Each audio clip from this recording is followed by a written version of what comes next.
Eu sou Patrícia Lins, do canal Lições de Amor.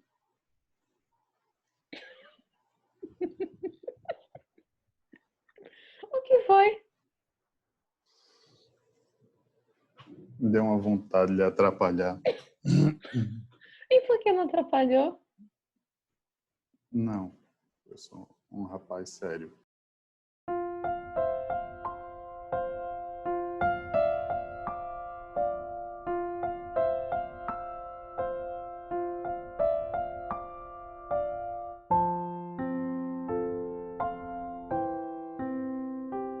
Olá, amigos. Nossas saudações cordiais. Estamos aqui mais uma vez para o quadro Paulatino.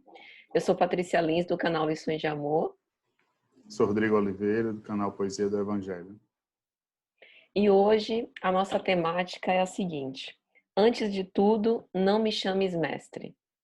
O contexto em que essas palavras foram proferidas por Ananias é o seguinte: primeiro a gente vai ler um pedaço do trecho de Paulo e Estevão e depois a gente vai falar sobre esse momento histórico. Ananias, meu mestre, diz Saulo de Tarso, onde poderia obter o evangelho sagrado? O antigo discípulo sorriu com bondade e observou: antes de tudo, não me chames mestre. Este é e será sempre o Cristo. Nós outros, por acréscimo da misericórdia divina, somos discípulos, irmãos na necessidade e no trabalho redentor.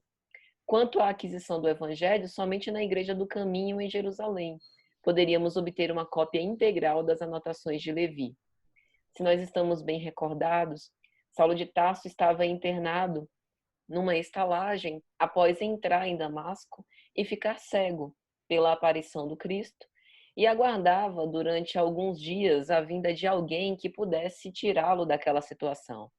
Saulo passou por dias bastante aflitivos, em que ele endereçava as suas súplicas ardentes, com o objetivo de que Jesus se compadecesse da sua mísera situação e enviasse alguém que o pudesse curar. Surpreendentemente, aparece de Ananias, justamente aquele o qual ele queria assassinar, a razão por que ele entra em Damasco. Então, a gente vai abordar aqui hoje, dentro desse panorama histórico, as palavras de Ananias sobre a recusa do título de mestre. O que é que você acha, Rodrigo?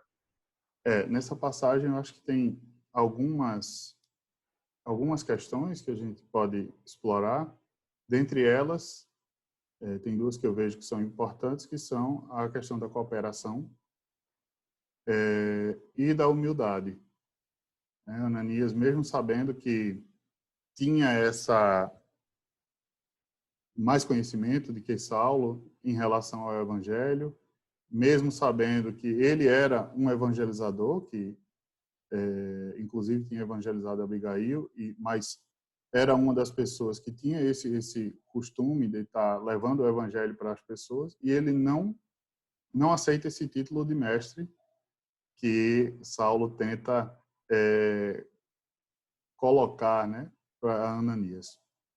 Então, primeiro, eu acho que tem a questão da humildade, e eu acho que de tudo, de todos os livros, de todas essas lições que a gente vê, a gente tem que trazer, sempre pensar no que, o que é que isso serve para nós, do que isso está falando para cada um de nós. Então, para nós, essa questão da humildade é muito importante, né? Para da gente saber que realmente nós estamos muitas vezes até em processo até em condições de ensinar alguma coisa a alguém, que era bem o caso de Ananias, que em relação ao Evangelho de Jesus, em relação ao conhecimento da lei divina mesmo, vamos dizer assim, tinha muito mais conhecimento do que Saulo, mas que não se colocava numa condição de mestre, né? Colocava realmente todo o mérito para Jesus. Isso é importantíssimo para todos nós, né? Principalmente para quem é expositor espírita, para que não permita, né, que a vaidade seja exacerbada, né? Que a gente tenha realmente um cuidado em relação a isso. Perfeito. Muito bem colocado, Rodrigo, porque o momento ali era um momento de efusividade, de veneração, de reconhecimento e gratidão pelo bem que Ananias foi autor em relação a Saulo, né? Então, não é difícil a gente se colocar na posição de Saulo e imaginar que chamá-lo de mestre era uma forma de também agradecer, reconhecer e agradecer por esse feito.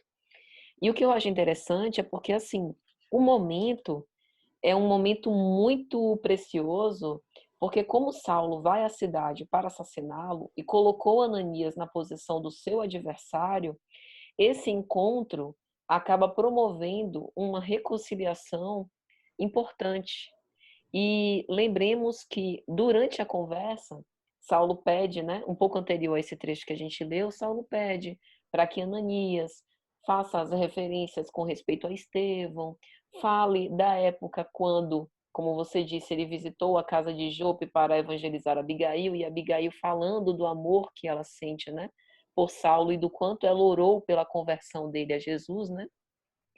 E o que a gente observa também nesse trecho é uma sinceridade de propósitos de Saulo. A gente conversava antes e dizíamos que, em geral, a gente vê o momento quando Jesus aparece a Saulo como o ápice da sua conversão, mas esquece que a dedicação e a resolução que ele abraçou durante a sua vida inteira sempre estiveram presentes. Então, talvez, mais do que uma conversão, aquele fosse o momento de um convencimento, de que o Messias esperado, segundo a tradição judaica, agora tinha finalmente identificado esse Messias com a figura de Jesus. Então é como se ele, através dessa grande explosão emocional, né, de ter ficado cego para fora, para poder despertar para dentro, ele finalmente promovesse com isso uma mudança de plano. E talvez a pandemia também nos cause essa cegueira para as realidades exteriores, como a gente já falou em outros vídeos, né? Proporcionando essa epifania, né? Esse despertar da consciência para dentro. E aí a gente já abordou isso, né? Do quanto esse momento é fundamental, principalmente antes da desencarnação, para que a gente possa reafirmar os nossos propósitos e ajustar o que for possível para o nosso aprimoramento. Ok. Então, sobre isso, Saulo ele tinha realmente uma orientação equivocada, né? Ele queria seguir ali a lei de Moisés de uma forma muito equivocada, né? Ele achava que tinha a necessidade de defender a lei, de defender a Deus, né? E que Deus não precisa de defesa de nenhum de nós, né? Como o próprio Gamaliel fala, em um determinado momento no Sinédrio, quando Pedro e João são presos, Gamaliel diz em determinado momento que deixe esses homens de mão, que se aquela doutrina não fosse de Deus, ela se perderia tranquilamente. Faltava a Saulo ainda essa compreensão que Gamaliel já tinha, que era um pouco mais evoluído, até pela idade.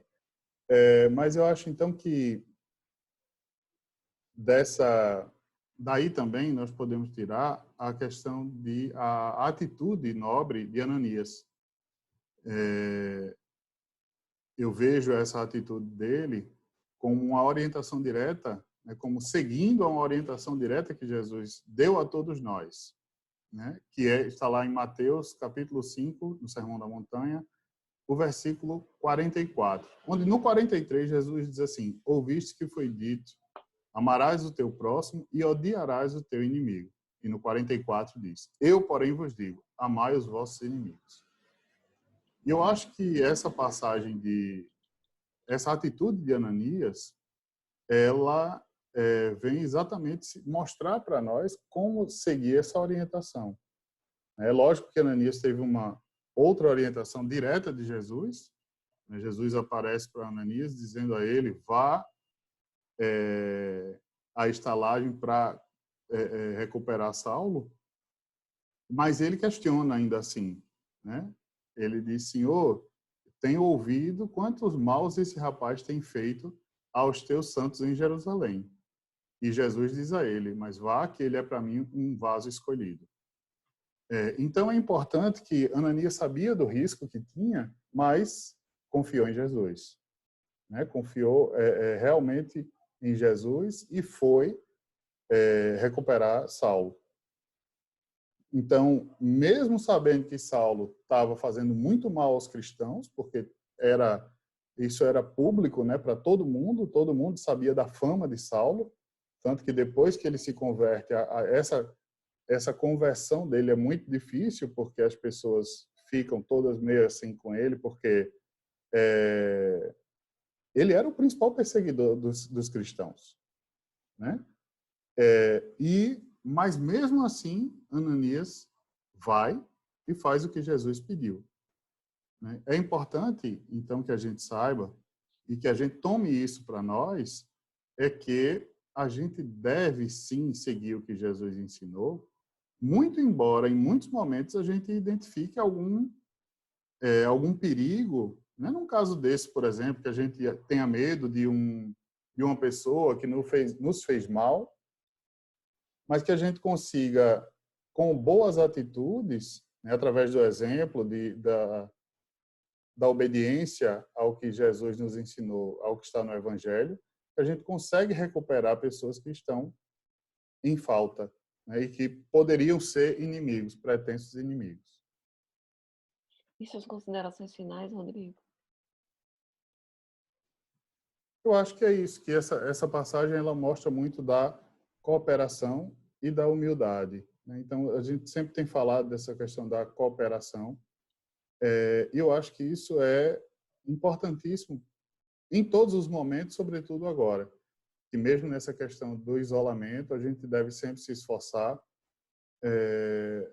para encontrar uma forma de cooperar com o próximo, de mostrar alguma coisa boa ao nosso próximo, para fazer com que sempre a gente consiga melhorar a situação e não agravar o que já está um pouco difícil para todo mundo. Perfeito. Eu concordo com você e eu também vejo uma mensagem de compaixão, porque além da humildade, se Ananias não acreditasse no poder redentor do Evangelho, talvez ele obedecesse Jesus por reconhecer nele uma figura de autoridade moral. Mas talvez, de certo modo, ele não estivesse imbuído, dessa fé e que poderia, inclusive, influenciar no processo de cura. Porque a gente sabe que Ananias foi mero instrumento para que a cegueira de Saulo deixasse de existir e se colocou no momento em que ele foi instrumento desse despertar. Então, à medida que a gente estuda e que a gente elucida essas questões de ordem moral, a gente passa a ser mais severo para conosco. Mas a mensagem de compaixão implica da gente ajudar aquele que está em erro, mesmo que a gente não cometa o erro e aquilo já tenha sido algo superado para nós, mas colocando-se numa espécie de patamar empático, né? Colocando-se ali no Sim, mesmo nível, sem julgamento, estendendo a mão amiga para soerguer. exato. Então, minha gente, um grande abraço a todos, um grande abraço, Rodrigo, e até a próxima. Abraço e até a próxima.